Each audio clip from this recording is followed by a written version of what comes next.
أين ربت وعيوني بندقية والذي يعرف رتم ينحني ويصلي لإله. Okay, good morning, everyone. I'm Kota Suechika from Ritsumeikan University. As you see in the conference program, the chair of this panel, number 2, should be a German professor, Hazelhouse, from Tsukuba University. Anyway, I don't look like a German. Unfortunately, she was not able to travel to Singapore to join the conference because of her health condition. So I will be acting as a substitute for her. Anyway, it's my great honor to be here as a chair, and I would like to thank you all for joining and organizing this panel. This panel, panel number 2, is titled Displaced Syrians in Europe and the Middle East. It's very reasonable and proper for us to start with this issue for the conference on the global refugee crisis, because the Syrian refugee crisis is obviously one of the worst humanitarian crises in the present world. To work on this serious issue, we have 3 distinguished speakers. And actually, there is another one, the 4th person who kindly offered to contribute to this panel, Dr. Namie Tsujigami from Tokyo University. She's not presenting today because of her family matter, but she's given us a paper.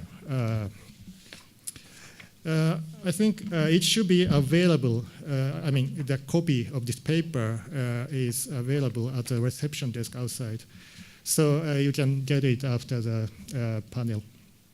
And her short bio is on the page 10, I think, in the program, so you can find it.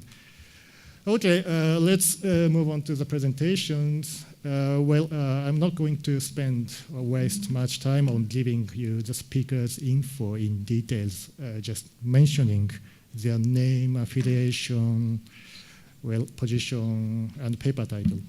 You can find their short bios in the program on the page from 7 to 10, I think. Okay, the first speaker is Dr. I can't pronounce Turkish anyway. Emel Akuchali. Sorry, bad pronunciation. From Swansea University, UK. She's a senior lecturer at the Department of Politics and International Relations.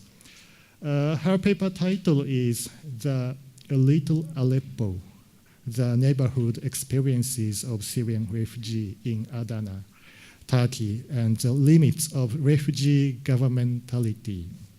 Okay, yeah, please start. I just click here? Okay, fine. Yeah, would you like to speak? Can I stay here? Is it okay to stay? Is it okay? Okay. Thanks, I think it's better. Okay, so thank you very much for this invitation. Thank you especially to the Middle East Institute of National University of Singapore and also Chiba University, and especially to Professor Yasuyuki Matsunaga, who invited me here. I presented this work, I conducted this work in Turkey in 2016 during my sabbatical leave, and I presented this work already at the American University of Paris last February and in Tokyo University, but and it's a paper under review, so if you want to see it when it's published, I'm happy to share it. We can exchange emails and all that. So we all know, I'm going to skip some parts of the more elaborate, theoretical framework of this paper because of the limits of time. But let me start with my question. So the question starts with why are states not in favor of refugees? I mean, why is it so hard for them to accept? And we all know well the Syrian crisis, refugee crisis. Here are some pictures from the summer 2015, and these are the Syrian refugees trying to pass to the Turkish border, into Turkey. This was actually they're escaping from the fight between ISIS and the Kurds. And here, actually, the ISIS militants are trying to prevent them to cross the border, and they are trying to force them into their villages and into towns. And here, for example, the green on the one of these ISIS militants' face is particularly disturbing. So why are states not so much in favor of accepting these refugees? I mean, that you can see that who are so much in desperate positions like which are depicted in these pictures. First of all, to be recognized as a refugee has become to mean something of a privileged status, as refugees are entitled to numerous rights that voluntary migrants cannot have, most importantly, the right to safe asylum and non-refoulement. Through the lens of the Foucauldian framework, the international refugee governmentality is actually a complex combination of different types of knowledge, subjectivities, political rationalities, and techniques aimed at governing the refugees in their movement from one place to another. It proposes three other durable solutions: repatriation to the country of origin, integration in the country of asylum, and resettlement to a third country.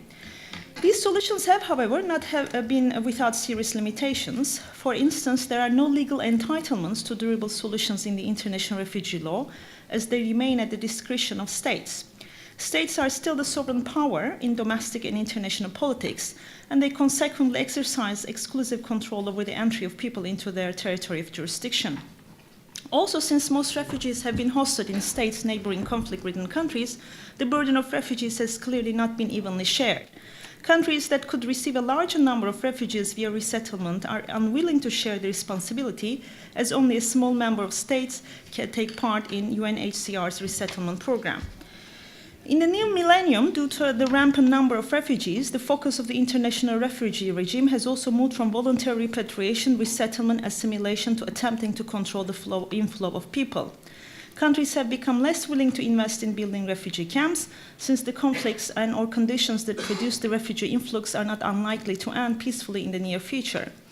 This has led the United Nations High Commissioner for Refugees to further shift the burden of refugees from states onto other actors rather than providing the refugees with real solutions.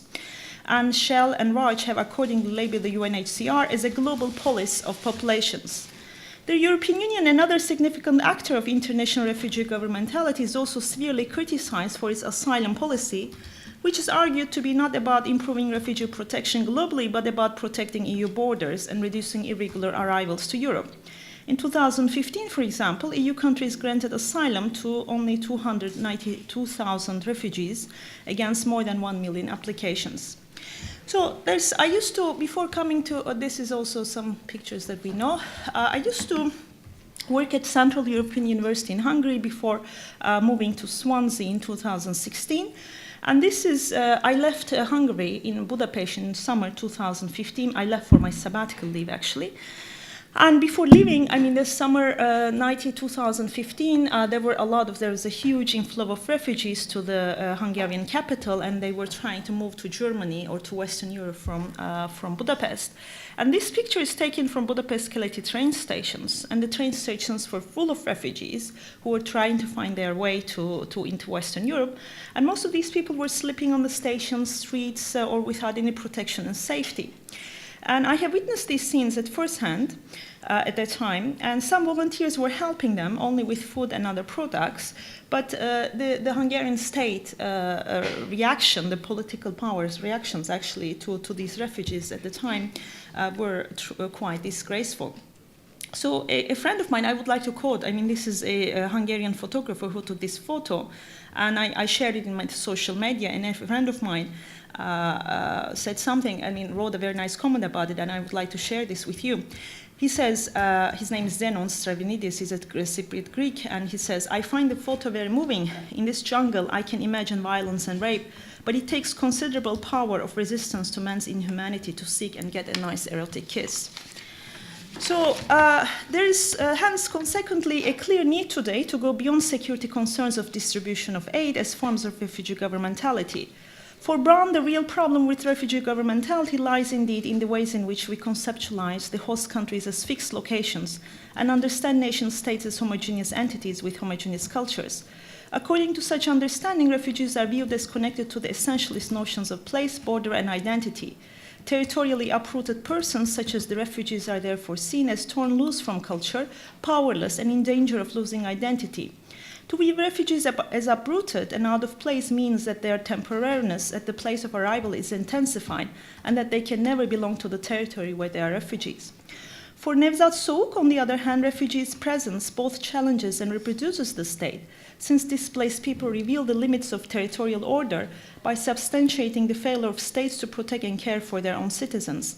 At the same time, however, the forms of protection offered voluntarily by other states are demarcated by the state-citizen regulatory norm, since each state is accountable first and foremost for the welfare and protection of its own citizens. Hence, it is clear that the international refugee governmentality contributes to both reproducing and consolidating a state-centric vision of the world that reifies the normality of the state-citizen relation as the only pertinent model. It is possible, however, to move away from the state-territory nexus, the so-called territorial trap. And there are other spatial modalities, such as networks, flows, and local places, that are equally significant for the refugee lives. As opposed to territory, which resounds too closely with the oppressive practices of the state, places are, for instance, often considered as more progressive. They are viewed as open to flows, liberating, empowering, and often complex locations where a variety of communities intersect. It is true that displaced people do not have much access to formal political power and ownership of properties. However, they are able to intervene on the existing local networks or to create new ones, which in turn contribute to the everyday making of places. More importantly, transnational character associated with this remaking, the making of places, may allow national citizens to also partly escape the totalizing hegemony of the nation state. Thus, refugees' reterritorialization is not so much about power and control over others, but may rather be about control over one's own life, safety and protection, and the maintenance and development of social networks. To understand better such processes of reterritorialization, which enables to challenge the legal, political, cultural, and social limits imposed by the international refugee governmentality and global mobility, I looked into the experiences of daily realities of social interaction of the Syrian refugees in Adana, Turkey, which is a country that has been hosting almost 3 million Syrian refugees, hence the highest number since the start of the Syrian conflict. And Turkey today is the country that hosts the highest of refugees in the world in general, not only Syrian refugees. So my research relies on ethnographic fieldwork in the 4 neighborhoods of Adana, Kocavezir, Şakirpaşa, Denizli, and Sarıçam, also which came to be known as the Little Aleppo. My site visits were conducted between December 2015 and March 2016 and included participant observation and in-depth semi-structured interviews. In total, I conducted 40 interviews of varying lengths, mostly in Arabic with the help of a translator, but also in Turkish and English. I also talked with locals residing in these neighborhoods, coordinators and volunteers working in refugee organizations such as UNHCR and state organizations dealing with refugees, local aid associations. Being a Turkish national, I could rely on my local knowledge of the field as well as pre-existing local contacts both in academia and the civil society. Respondents were interviewed in the neighborhoods where they lived, at their workplaces, schools, and the homes. The wealthy Syrian refugees and business people who fled to Turkey from Syria with a considerable amount of capital, mind you that many Syrian business people moved the factories and businesses to Turkey, because there has been a considerable amount of capital flow in coastal cities, especially to Turkey. And this part of the refugee crisis never is talked about, but refugees usually also come with money. They are not only poor. Anyhow, so the rich refugees usually move to the nice parts of Turkey, Istanbul, Izmir, Mersin, and also. Places like Adana, Antep, which is not on the coast, they have been hosting rather more disadvantaged refugees who have generally settled in Adana's already impoverished neighborhoods. So Adana is also a city where there's a stark physical divide between the wealthier and the wretched, the poor dwellers of the city. I call wretched because they actually started to call themselves like that. I will explain later. Anyhow, despite a high number of internally displaced Kurds, rural migrants, and currently the Syrian refugees, none of these communities are visible in the better of quarters in Adana. Thus, the city has jealously guarded its middle and upper middle class income holders from the inflow of the working class outsiders. When I asked the official head of Kocavezir why the Syrian refugees have chosen that area to settle, his answer was because Kocavezir is the neighborhood of the wretched.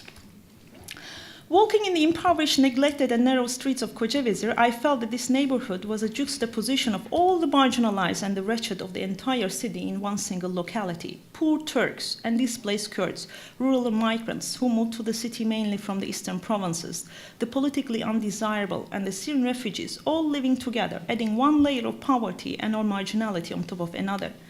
Interestingly, when I first visited Kocaeli with an American aid worker, some dwellers of Kurdish origin lamented not receiving the same attention and help from the aid association, since they argued they were also displaced people internally in Turkey. Despite the already existing misery in the neighborhood, I still found the Syrians as the most vulnerable, since they were the most recent comers, the poorest, the most different, and those without knowledge of the Turkish language. Soon after speaking with a few local business owners in the main Mirza Çelebi street of Kocaeli, it was clear, however, that the presence of the Syrian refugees has also benefited some of the old residents. By renting their neglected houses and stores to the newcomers of 10 times higher the regular price, they were in fact able to move out from Kocaeli to better districts. If exploitation of the poor by the poor was certainly a reality in Kocaeli, empathy feelings were also equally present, particularly among some Kurdish dwellers who had gone through a similar experience of displacement. Zeynep, the daughter of an internally displaced Kurdish family originally from Siirt in the southeast of Turkey, told me that in their small family-run wholesale egg supply business, they especially employ the Syrians because they feel that Syrians are the ones in need the most. During my daily site visits to Kocaeli, I did not witness any open conflict between the old and the new inhabitants of this neighborhood. There was, however, a degree of indifference from the part of the host community towards the newcomers. For instance, sorry, these are some of the things I need. Oh, this is the place where you can see Adana. In the south of Turkey, a Syrian car, the Syrian plate. Okay, so this is Kocaeli. So, and here's the market that I'm going to take place. For instance, Adnan, who used to own a small furniture factory in a town close to Damascus, and who is now running a small grocery store in Kocaeli that you can see in this slide, and selling products from Syria, once remarked, Turks are very nice people, but they never come and shop in our stores. During one of my site visits to his shop, I met Adnan's 25-year-old son, Tarık, who spoke in good Turkish with me. I learned that he was attending Çukurova University in Adana. Adnan also had one daughter studying medical science in Kayseri and another daughter going to university in Rize on the Black Sea coast in Turkey. Adnan told me that it was easier for the youngsters to learn Turkish and integrate into the new society, whereas it was much more difficult for him. There are about 250,000 refugees, Syrian refugees in Adana now, which is the fourth biggest city in Turkey. So 2 million population and 250,000 Syrian refugees. Kocaeli is full of Syrian restaurants, sweet shops, and stores, and during the day, the narrow streets are full of Syrian street sellers of various goods. Most of the Syrian products are produced in the Syrian factories, which have moved to the border of city of Gaziantep in Turkey. The shop signs are both in Arabic and Turkish, and some street walls have both political scripts in Arabic, Turkish, and Kurdish, and as well as the posters of People's Democratic Party, considered the political platform of Turkey's oppressed people. Now I'm coming to, there are some pictures from the people living there and showing me some pictures from Aleppo. So this is the poster of People's Democratic Party in Turkey, considered to be the political platform of Turkey's oppressed people, and its imprisoned leader, Selahattin Demirtas. During my encounters with street sellers, shopkeepers, and ordinary dwellers of Kocaeli, it emerged that while the Syrians complained more about the economic hardships, the high rents and prices in general, but maintained that they had good relations with the local population, the hosting community members expressed unease about their security. At the time of my fieldwork, due to the Russian-backed Syrian government's offensive to northern Syria, new waves of Syrian refugees entered Turkey, and some ISIS fighters were suspected to be among the new arrivals. The locals in all the 4 neighborhoods that I visited were generally worried that there might be terrorists living in their neighborhood.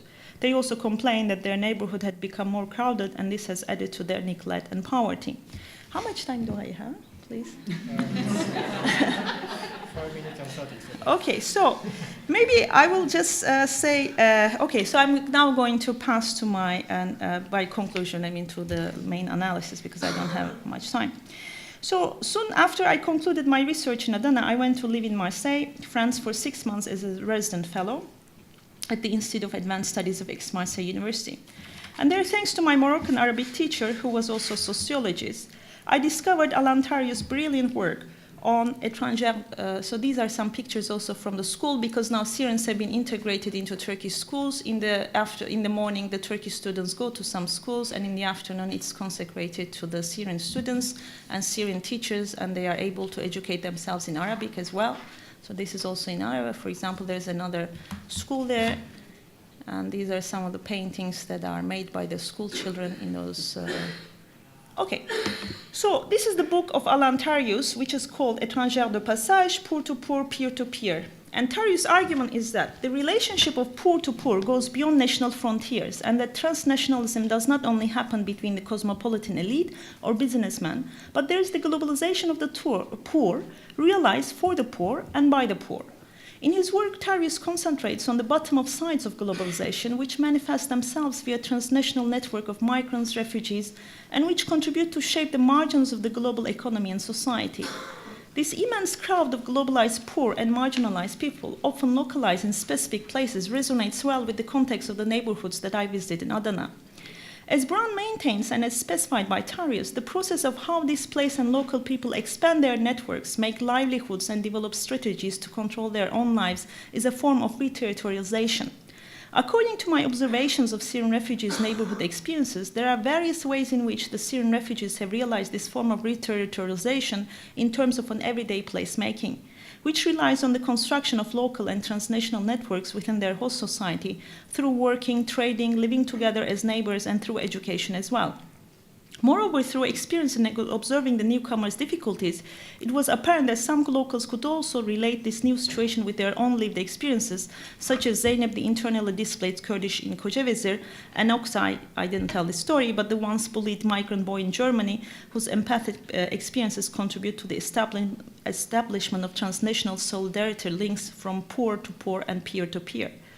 Building on Spicer, I would suggest that living in the Gariban Mahal, the wretched quarters, neighborhoods with a history of immigration, displacement, and parallel socioeconomic trajectories mitigates some of the more extreme forms of social exclusion that Syrian refugees could experience. Although there are different layers of poverty and marginality, the lack of security, the general neglect, and the poverty of these neighborhoods are the social realities that both the refugees and the local population endure in their shared living experience space. On the other hand, as Bauman evokes, for some other locals who are also some sorts of outcasts in their own society, the discovery of another, bottom, Syrian refugees, beneath that to which they themselves have been pushed, has been a soul-saving event, redeeming their human dignity and salvaging whatever is left of their self-esteem. Even though such discovery has led to various forms of exploitation and illegalities, as also observed in the rent and the job market regarding the Syrian refugees in Adana, in such environments, Syrians have not remained passive agents, as it could have happened if they were isolated from the rest of the hosting society. On the contrary, they have started negotiating their access to citizenship, education, better rights in employment, social life and services by contesting the current situation, expanding their networks, making a place for themselves, Little Aleppo, creating socioeconomic links, and exploiting any possible facility. It has been argued that paid work plays a central role in the incorporation of migrants and refugees into the hosting society, thus generating what Hannah Arendt called societies of work. This incorporation via work is not without issues, as Syrian refugees fleeing persecution and violence have easily become potential subjects of exploitation in the labor market of the host countries. However, being able to enter the job market in the host countries has also placed most Syrian refugees on the same level of the socio-economically and at times politically most marginalized sectors of the hosting society, highlighting a bleeding national wound in Syrians' new places of settlement. Since Syrians' transnational connectivity has, however, also allowed the local marginalized population to gain new opportunities for improving their socioeconomic situation. A similar effect was also present in Adana, with the Syrian refugees' entry into the workforce and the rampant renting prices contributing to a certain degree of the upward mobility of some low-wage residents of the wretched neighborhood. Both Syrian urban refugees and the locals have partially, therefore, got a chance to increase their own agencies and abilities to choose the solution most appropriate to their own particular circumstances. This has been possible thanks to the transnational network which Syrian refugees and locals have created in their neighborhoods. It is this transnational network which has allowed them, despite the various difficulties, to take better control of their lives and go beyond the limited opportunities offered to them by the international refugee regime. Hence, as Brown has suggested, the real problem with the international refugee governmentality lies in the ways in which it relies on the conceptualization of host countries, nation states, as fixed and self-contained entities. On the contrary, I try to argue here, refugees can escape the totalizing hegemony of the nation state by challenging its territorializing logic through the creation of transnational links in collaboration with the locals. And this is my last paragraph. At the same time, however, as it has been partially depicted in this presentation, the already vulnerable host communities also need to be supported in their hosting experiences. While the refugees need to be included in public policies that aim to implement human rights, it is necessary to improve the development of such host communities which endure a variety of socio-economic and political problems themselves. This means that countries that receive large number of displaced people need to be assisted in their efforts to respond to the needs of the refugees so that they can create more socially and economically equal societies. This demonstrates once more that the refugee question is a global common issue which needs to be dealt with globally. Okay, thank you. Thank you very much. To be very, very punctual. Now, the second, we will invite the second speaker, who is Dr. Aiko Nishikida from Tokyo University of Foreign Studies. She's an associate professor at Research Institute for Languages and Cultures of Asia and Africa. Her paper title is Syrian Refugees in Sweden, Their Struggle for Adaptation. Please start. Okay. Thank you very much for your introduction, and thank you very much for inviting me for this panel for the organizers. I really appreciate it. And what I'm going to talk about the case of Syrian refugees in Sweden, and I'm going to talk based on my interviews there with Syrian refugees there, and also I did my original survey, a poll survey there, based on the Japanese Research Fund. So this is today what I'm going to talk is a result of these surveys. So this is the content of the talk today, and this is like a general background of our all talks today. There was a refugee crisis in EU in 2000, especially from 2014.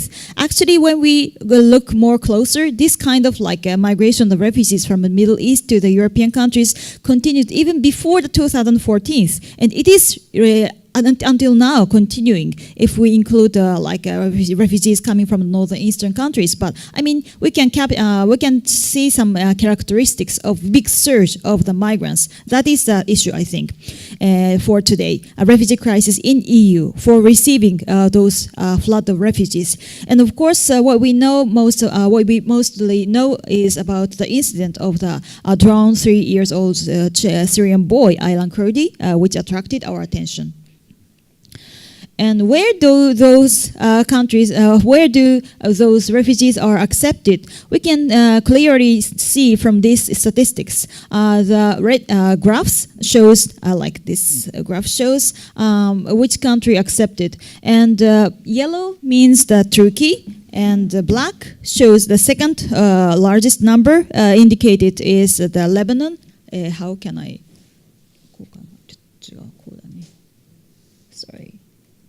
Yeah, this yellow shows the Turkey, and the second one shows the Lebanon, and the third one shows Jordan. Jordan actually stopped almost receiving new refugees after the 2013, so the number is stable. But still, this number, I mean, these three countries still remains the biggest country receiving the Syrian countries.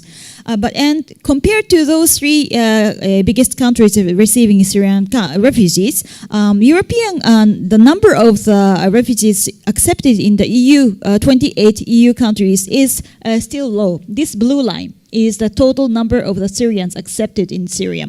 I mean, this is the number of the registered Syrian refugees by countries of asylum. But among those low level, still there are, we can divide which country accepted Syrian refugees, and this is a result. The biggest part is accepted actually mostly in Germany and Sweden. And Hungary, Austria, Netherlands, Greece, and Denmark, those 5 countries constitutes a second part, the 20%. And all the other constitutes to a 16%. It means that most of the Syrians are accepted either in Germany or Sweden.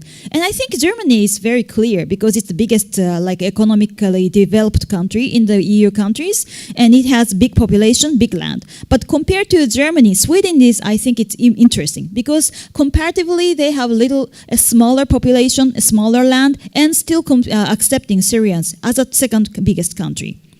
And of course, what we know about the trend is that German Chancellor Merkel announced acceptance speech of Syrians in 2015. It accelerated more flood of the refugees to the German. And the second turning point was maybe a renounce of that acceptance speech by German or the same Merkel. It is called the EU-Turkey agreement, but basically it is agreement between Merkel and the Turkish government to not receive any more Syrian refugees. It is agreed in the March of 2016. And the background is that there was a securitization of the issue of refugees after the subsequent terror attacks happened in from the end of 2015 to the beginning of the 2016. So now I focus on Sweden, and when we look at the location of Sweden, I think maybe we can find a kind of cue why Sweden is chosen as a destination among the Syrians.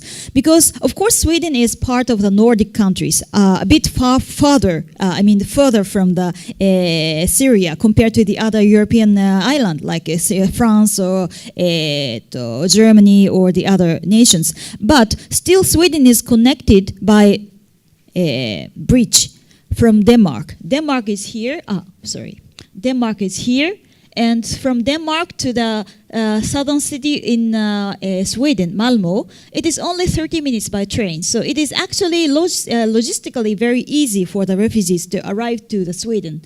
And maybe because one of the advantage of moving for Syrians is this one, and this is the statistics of the acceptance of migrants and refugees in EU. And of course, the highest number is of course the Germany. And because of the legacy and the history of accepting refugees and from their former colonial states, France and the other countries, and also the Italy is close to the Middle Eastern countries. So it is the second or third biggest numbers. But when we see, and UK is of course accepting many refugees, but Sweden is here, it means like a relatively high number are accepted in Sweden in all the EUs. Number changes after 2014 and 2015 because there was a big surge of migration in 2015. And the difference is this.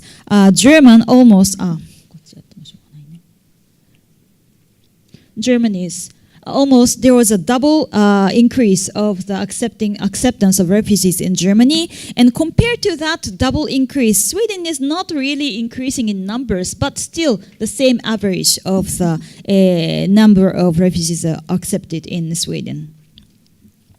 Okay, so what I want to focus today more is about the why Sweden is chosen as destination among Syrians, because Sweden is maybe not not one of the major countries among EU. So how they are motivated to go there?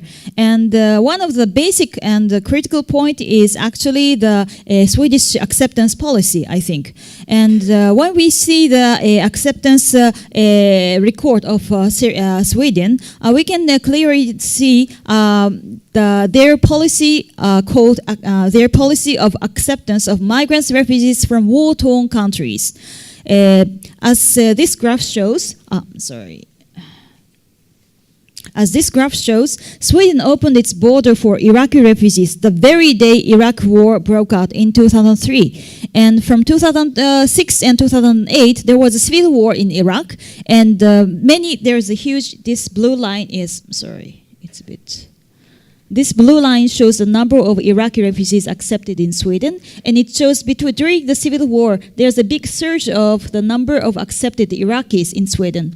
And for Syrians, this is the Syrian line, and it shows that after the 2011, it means the beginning of the civil war, or after the Arab Spring in Syria, there's a surge of numbers of accepted Syrians in Sweden. So this kind of like acceptance policy of war refugees from war-torn countries is clearly indicated by the numbers of the refugees in Sweden. In Swedish context, they call it as an active foreign policy, which is adopted after the Second World War, and obviously it is working as a pull-in factor for them. Yeah, and when we see the detail of the acceptance policy, they are not only accepting as numbers, but also the systematic way of acceptance policy is I think the pull factor for the Syrian refugees. Not only Syrian refugees, but all the migrants and refugees. There is an integration policy of migrants and refugees in Sweden, including temporary accommodations offer, and also the offer of the language education, free language education, Swedish education in Sweden. And as a result of this system, the continuous systematic acceptance of the migrants and the refugees, now it is said that 1/5 of the population have foreign background in Sweden. It means it should be like a very comfortable environment for the migrants, newly arrived migrants and the refugees in Sweden, because they have already many foreign background people. And foreign background people means that that definition is here. It means like he himself were born in outside of Sweden, or both of the parents were born outside of Sweden. But when the refugees don't know about the existence of this kind acceptance policy, maybe the refugees themselves will not choose to go. So another point is, I think, that the refugees themselves know exactly that Sweden has that kind of acceptance policy. And it is actually proved by the interview in Jordan, which I conducted in 2014. How do Syrians know about the Swedish acceptance policy? It is through the reputation from the preceding migrants and refugees in Sweden. For example, these two are the comments by the refugees there. They say, like, I prefer to go either Sweden, Norway, Denmark, because former migrants recommended me to go there. Or as another interviewee said that I heard Swedish government offers house and payment to migrants and refugees. So they know beforehand that the Swedish government will offer those kind of like a preferred environment for the migrants and refugees. This kind of like preceding information exchange is very important. And another point is that they are communicating directly with the preceding refugees and migrants. I think it is important because during the refugee crisis, we heard a lot about the influence of SNS. But SNS is still anonymous information resource. And according to my interview with the Syrian refugees in Jordan, I felt that they are more relying on the more direct communication with the actual people who have already been there. And the communication, but how frequently the communication is done is indicated in this survey poll. And the left one is a poll survey results in Sweden, and the right results is a poll survey in Jordan, which is conducted.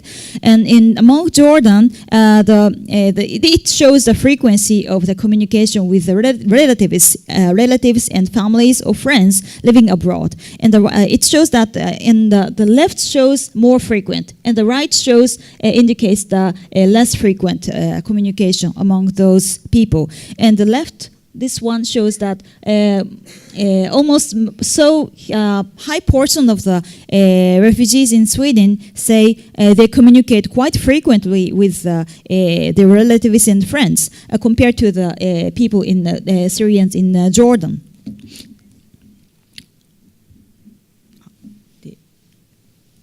So this is another result of the poll survey in Sweden, which is conducted in 2016.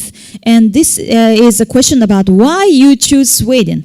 And the red one shows that better, for example, better chances of to use develop your ability, or you because you have already family or relatives or friends. This is very like a probable answer. You may expect these kind of answers, and of course these are high. The left one shows these factors are more important, and the right shows less important. And of course, these two factors are considered to be important. But in addition to these living conditions,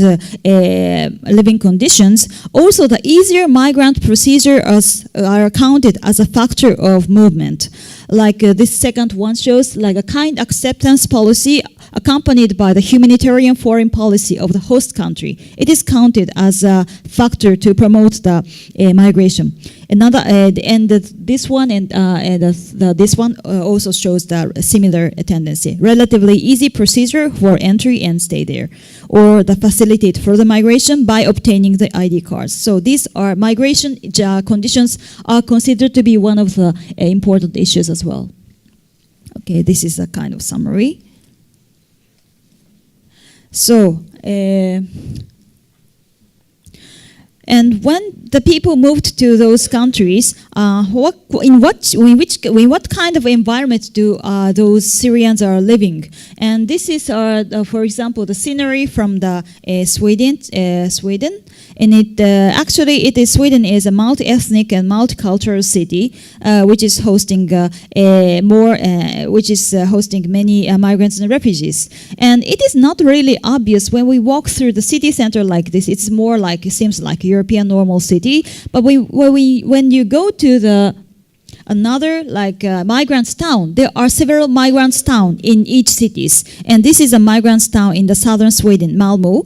And when you go there, you feel like you're almost in the migrants district. I mean, you rarely see the so-called Swedish people, and when you see is more like ethnic food restaurants and satellite shops, which is selling, for example, satellite from Pakistan, Hindi, and Afghanistan, and these are showing from which country you can use the satellite broadcasting. So it means you can get direct information even if you will be in Sweden. And this is a restaurant, Syrian restaurants in the migrants town. So it means like they can sustain their local life with food and satellite TV and internet connections, even if you migrate to the other countries. This is another scene. This is from Stockholm, the suburb of Stockholm. There's another migrant district called Rinkeby, and here you see the rice. Here you will see the rice from imported from Pakistan, and the left one, this is actually sabr, the cactus. And people from the Middle East enjoy eating this, for example, cactus, or the fruits originally from the Middle East. And these are imported fresh, so they don't really have to adapt to completely to the Swedish life. So this is another scene from Stockholm suburb, and they're showing the districts from Rinkeby and Tensta.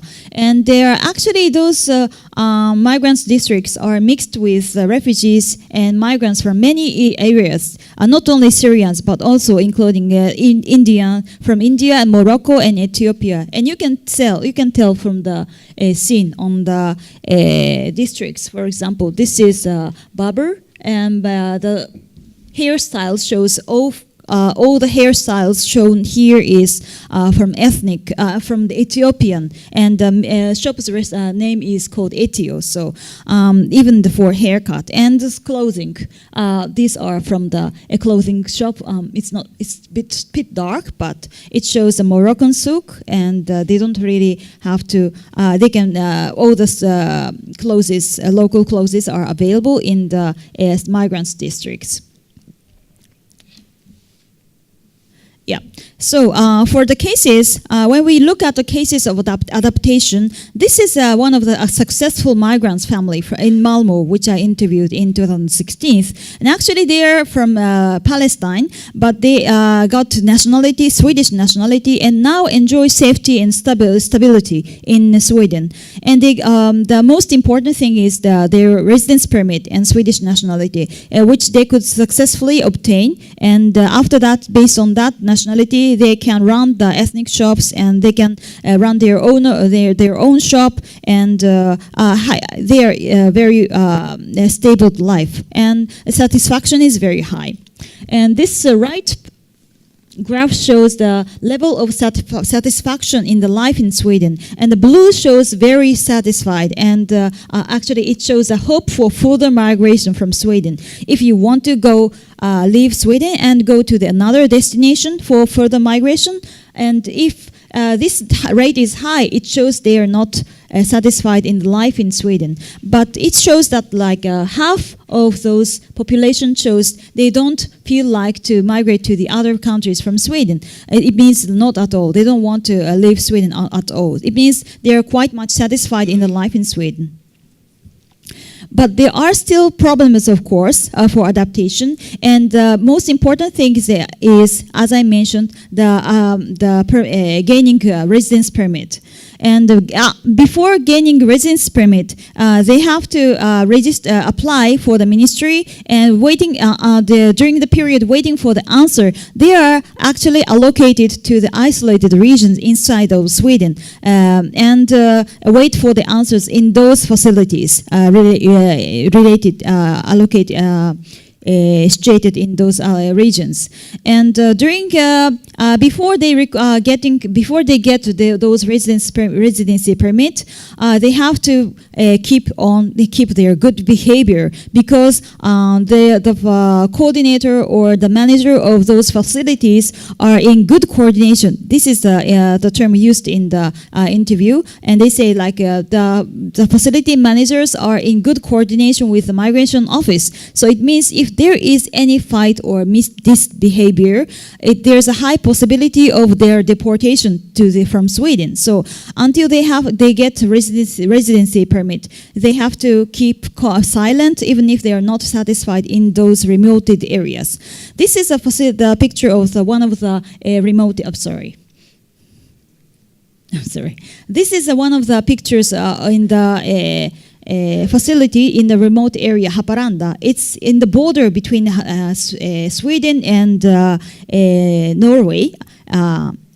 Sweden and Finland. So it's a very cold area, and actually there's no kitchenette here because of the manager's policy, and they were actually complaining about their food, and there was no like a good place to spend their time especially for youngsters. But they cannot complain, because if they complain and make problem, it can be a cause for deportation. And after they get even the residency permit, it means they have to sustain their life by themselves. So they have to find their permanent house by themselves, but it is usually very difficult to find it. And also the family reunification is limited, usually only for parents and children. And also there's a high unemployment rate related to the other Swedish citizens. I think it is a common problem among refugees, but it applies also to the Swedish cases as well. And also the success of migration is decided for as I mentioned, if the residency permits are issued quickly or not. And it depends totally on the date of arrival, period of arrival in Sweden. And because according to the date of arrival, different procedures are applied for the asylum seeking process. So, for example, this for example, the right pictures is the refugees from Gaza, Palestinians from Gaza, but at that period, the people from Gaza was not considered to be a high priority. So even if they cannot go back to Gaza anymore, and even if they are living in a severe condition, they are not permitted any residency at that time, and they were doing sit-ins while Syrians were welcomed at the stations in those periods. And this is a number of residency permits issued in the between 2010 and 2017, and it shows that there was high increase only in 2015. And also, as we know, that there's the European countries are now closing these borders, and there's a strengthened border control in the Schengen area. These are the pictures at the border station between Denmark and Sweden, and as you know, because of the Schengen, there was no transportation check until 2015. But after the EU-Turkey agreement, there was a check. There was a temporary check at the border control, and even on the timetable of the station, it shows that there is a passport control. So before stopping. The trains will be stopped until every passengers will be checked their IDs or passports. And there's also, of course, upsurge of the right-wing nationalist parties, and there was a sign like criticizing the existence of migrants and refugees there as well. So the conclusion is, sorry, for my I'm a bit longer, but this is a conclusion. And it's the repeat of what I said, but Sweden basically accepts many migrants and refugees from war-torn countries, and there's a high awareness of acceptance policy through direct communication with the preceding migrants and refugees. And the attractiveness derives not only from economic reasons, but also from kinship relationships and relatively easy migration procedures. And the existence of migrants districts help migrants and refugees to resettle their lives with their local food and communication tools. And there's a high satisfaction among settled migrants and refugees in Sweden. And there's a long process, but there's still a long process of adaptation, including housing, employment, and family reunification. So the issue of residency permit is judged by countries of origin and period of arrival, which may sometimes work as a disadvantage of the refugees. And now they have to also face the heightened border control and pressure from nationalist parties. So this is the end of my presentation. Thank you very much.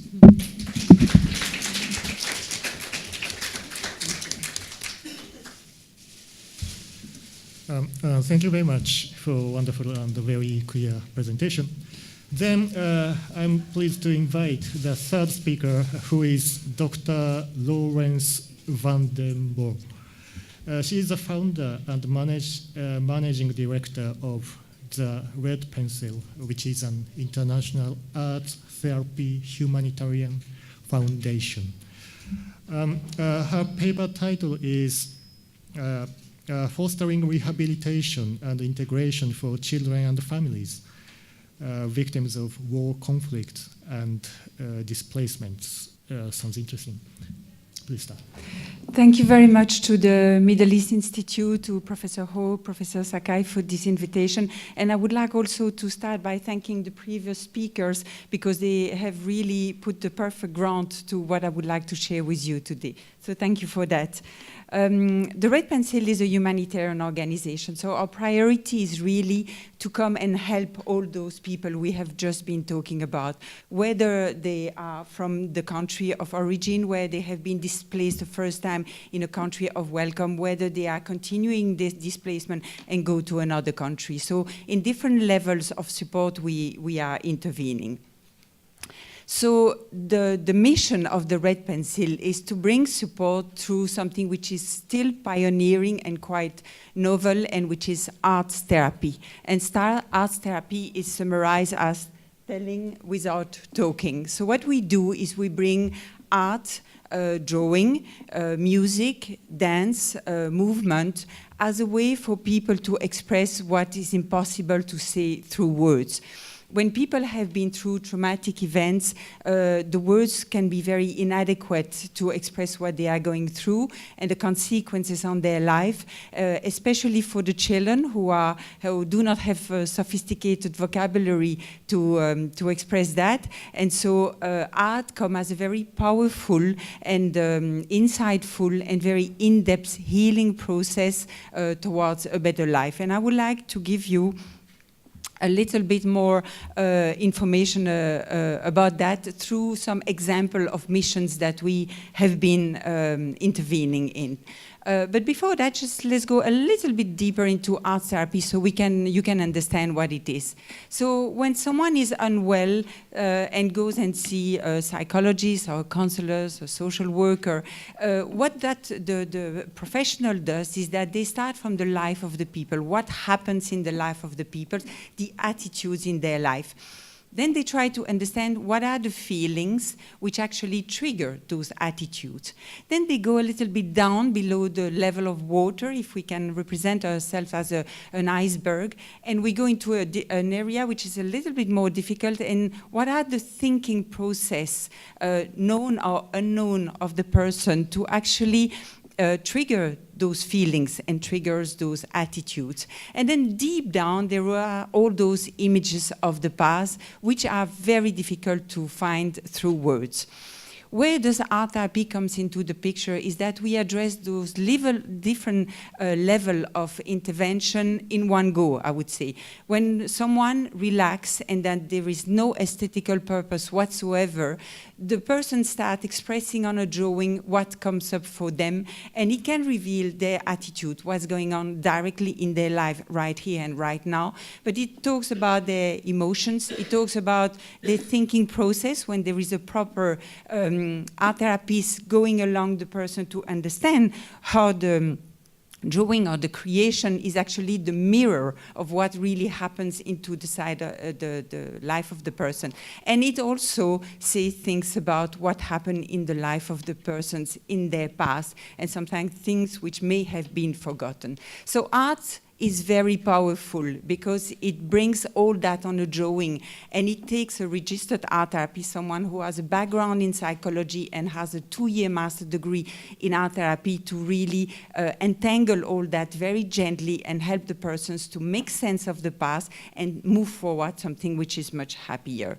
Another slide that I would like to share is that if our brains are, for people who are experts in brain, this is probably very schematic, but it's an easy way for art therapy to explain it, is that we have a left side of the brain which is analytical, logic, and very detail-oriented and organized. And then you have that right part of the brain which is creative, artistic, free-willing, insightful. And in art therapy, basically, we use two parts of the brain. We start from a creation which will express all those things which the words might not be able to say. And through those little bridges that you can see between the right and the left brain, this is where art therapy happens. You create, you tap into your feelings, your body sensation to create something. And then after that, through the words, you try to make sense of what the drawing or the creation is saying. The benefits of art therapy are really legion. It starts from the inside of the person. They make because that's what people live from. It's really our emotions. And then it goes all the level to reach the ultimate one, which is not in this slide, but that I intend to add, is actually reaching out to the community, and how whatever therapeutic process at all the different levels that you are going through ultimately bring you into the level of sustainability by reaching out to society and seeing what people can do with their own experience to help other people. So that element of solidarity is very important as well. The achievement of the Red Pencil until now is that we have been intervening in 28 countries based on projects. And I'm very glad to say that our biggest partners are the Singapore Red Cross. We work with Save the Children, with World Vision. So we really partner. We are a niche. Our niche is really arts therapy. And we have those MOUs, so it's really formal with some big major organization where we start really intervening in what they are doing. We have been doing a lot of work project-based in local NGOs, but we want to continue those discussions with the major humanitarian player because it gives us a chance to help many more people in one go. So the talk of today, yeah, before that, maybe I can just say that, hold on. The focus of the presentation today will be about 3 missions that we have been doing. The first one has been Lebanon, the second one will be Belgium, and the third one will be Kurdistan. Why those 3 countries? Because in Lebanon, it's refugees who were coming from Syria.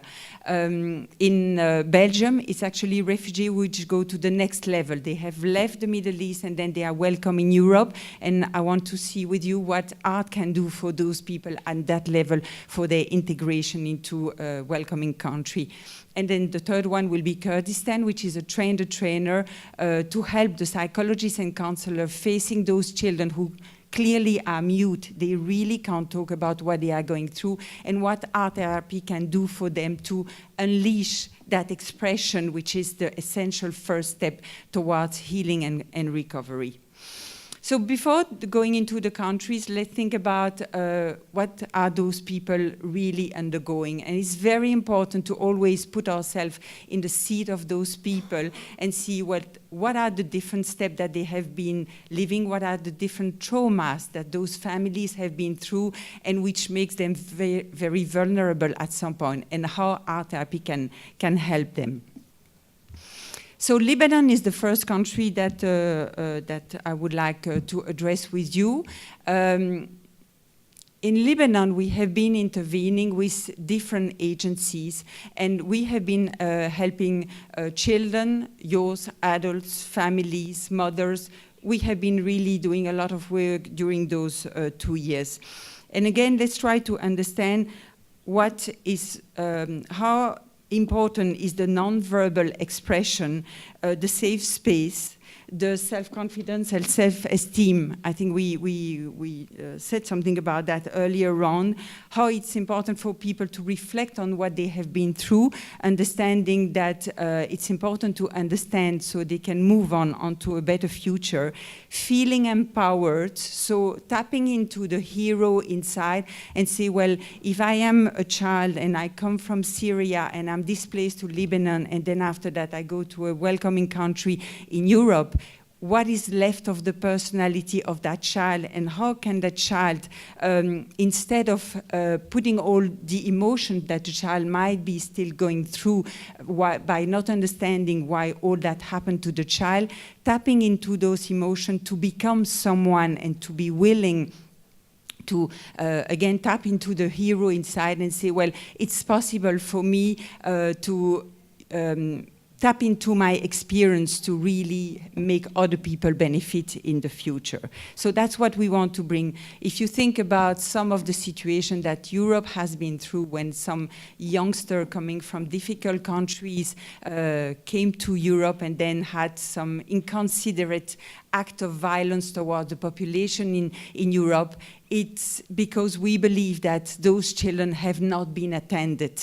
And if they had been attended, they had a chance to go through all the emotion, to understand, to forgive as much as it is possible to forgive, and then from there to be healthy adults for tomorrow. But when children are unattended, they grow with wounds, and then those wounds, if they are unhealed, become really other disasters. So the mission of the Red Pencil is also there, is to be really willing to heal the population as much as possible, to make sure that we grow towards society who will be more peaceful and less conflictual. Well, that's at least the aim of the Red Pencil in large. So Lebanon, I will try in the coming slide to really focus on some aspect of the healings. Of course, there are a lot of things that we can do through art. It's release, relief,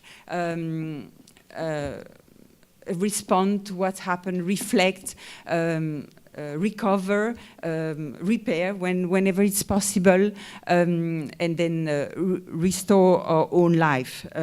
So let's try to focus on some aspect by the different missions. So for Lebanon, we believe that what we really did there is to release in a safe way whatever those families, whether they were children or mothers or families, have been through, and to help them to make sense of their life today. Some of them, as we said earlier, they want to go back to Syria. Some, although they know that it's a difficult situation, somehow they are still willing to go back to their hometown, and we can understand that. Some were willing to settle in Lebanon, but some were willing to move on. So you have also to help all these people with different wishes somehow. So we were facing those families in the refugee camps, and we were trying to make sense with them of what was possible. Plus the bonding between all these people, because when you come into refugee camp, all the people are into their own suffering somehow. And you have to help them not only to understand what they are going through, but to bond together, because as a sense of solidarity, they are stronger to move on from there. So this is one of the groups, so the group of children. You can see on the left side of the slide the before therapy, and then what was achieved after art therapy. And we talk about arts therapy because we adapt to the needs of people. Some need to draw, some need to play music even with very simple instrument. Some need to express to their body. In African countries, for instance, they are very strong in music and dance, and so that is their own way to express that.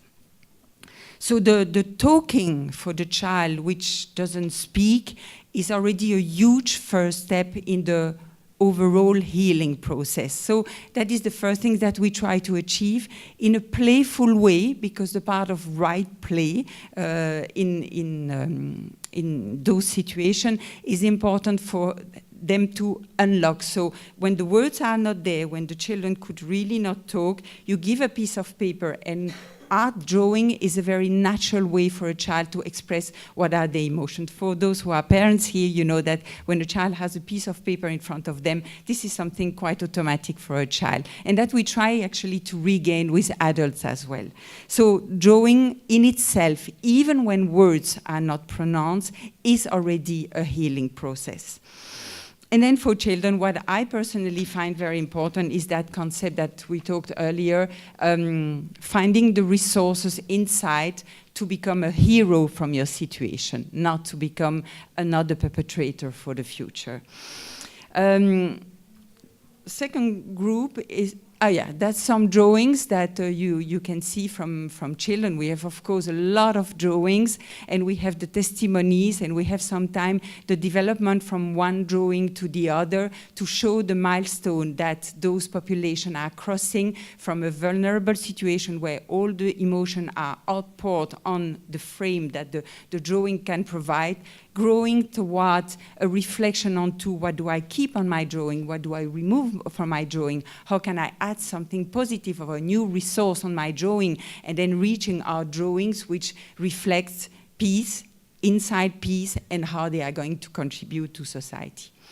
Another group was the young Syrian women, where a very important aspect for them were the self-confidence and the self-esteem, because in the culture they might be not as recognized as they could be, and the circumstances that they were crossing were quite difficult for them. So it's really helping them to regain that self-confidence, and even more than they had before, to reach a new life. And with self-esteem, self-confidence goes self-empowerment.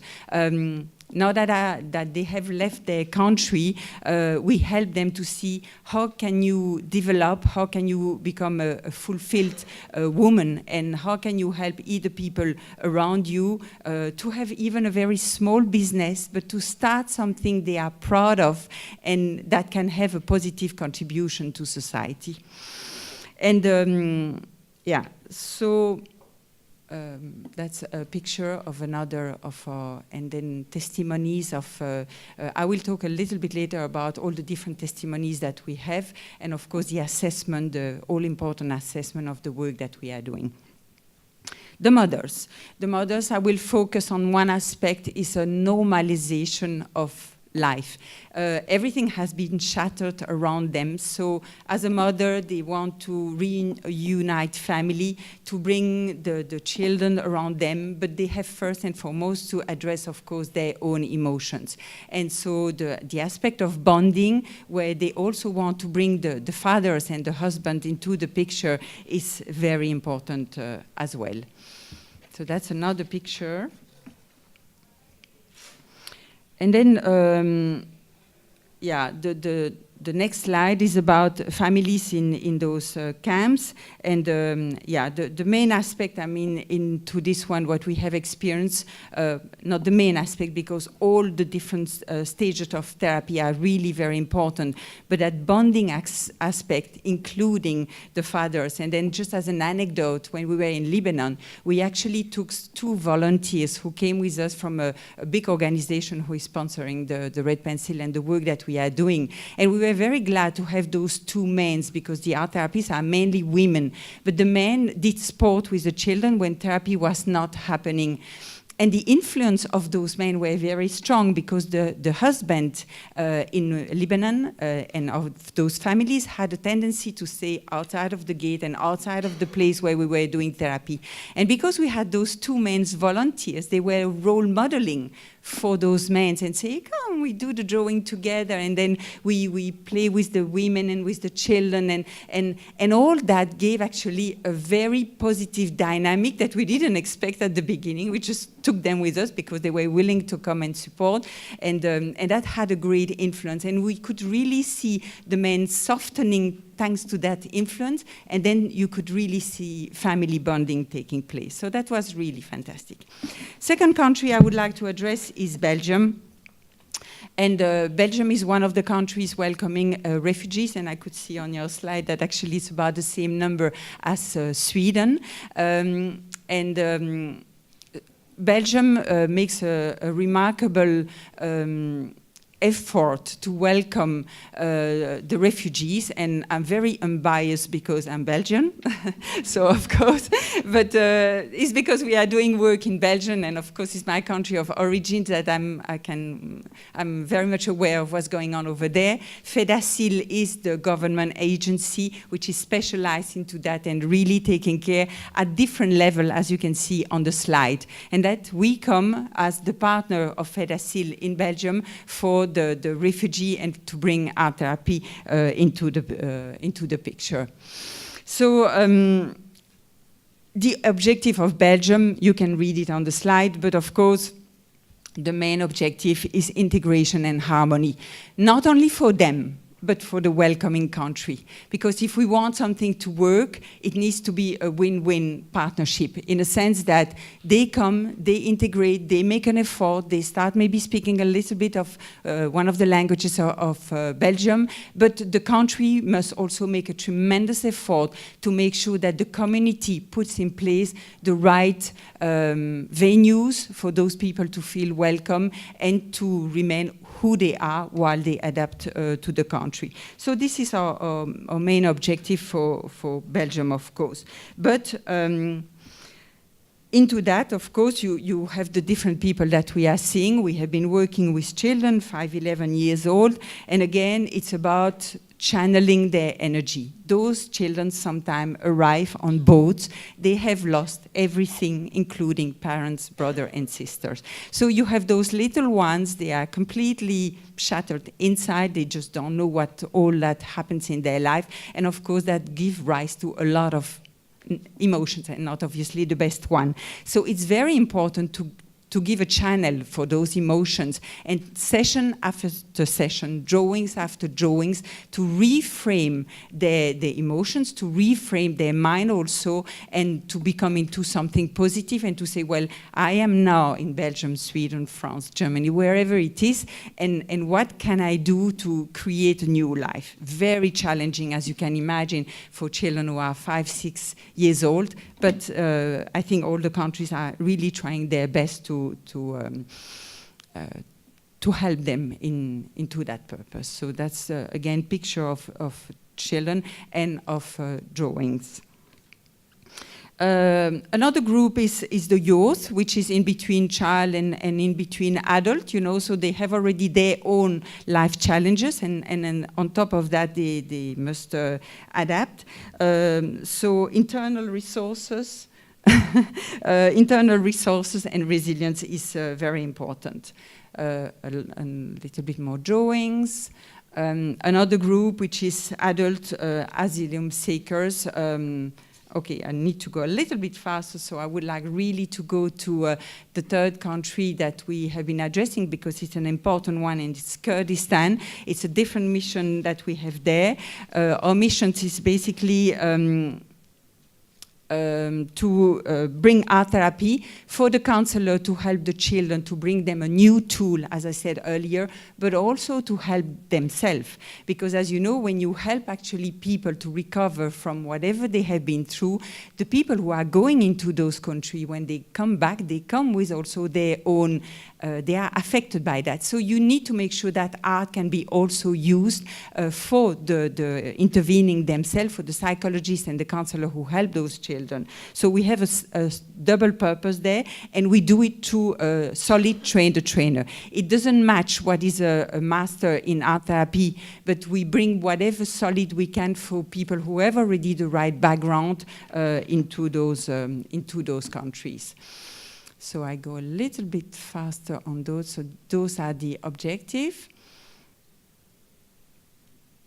Yeah, I would like to say also a word about assessment. This is only one graph, but to say that as a humanitarian organization, it's important for us that whatever we are doing is very professional and recognized at university level. So we have hired actually within the organization a researcher, and her role is to systematically do pre- and post-assessment of what we are doing, not only for the beneficiaries, but also for the partner organization, so we have a well-rounded assessment of the work that we are doing. Another few drawings. I would like to take this opportunity to say that we have started in Singapore 6 years ago. We have an office in Geneva for the last 2 years, which take us also of the international, and we are very glad that actually we have just been approved a couple of few weeks ago by Dubai. We are recognized as an approved not-for-profit organization for the Middle East. It was a very important step, because now in the Middle East they are very regulated around that, and so it's important to be registered. And we have already been doing work in the Middle East, but then we can officially now talk to the partners and to the different organizations. So that's another milestone which is important in the life of the Red Pencil. Thank you for your attention.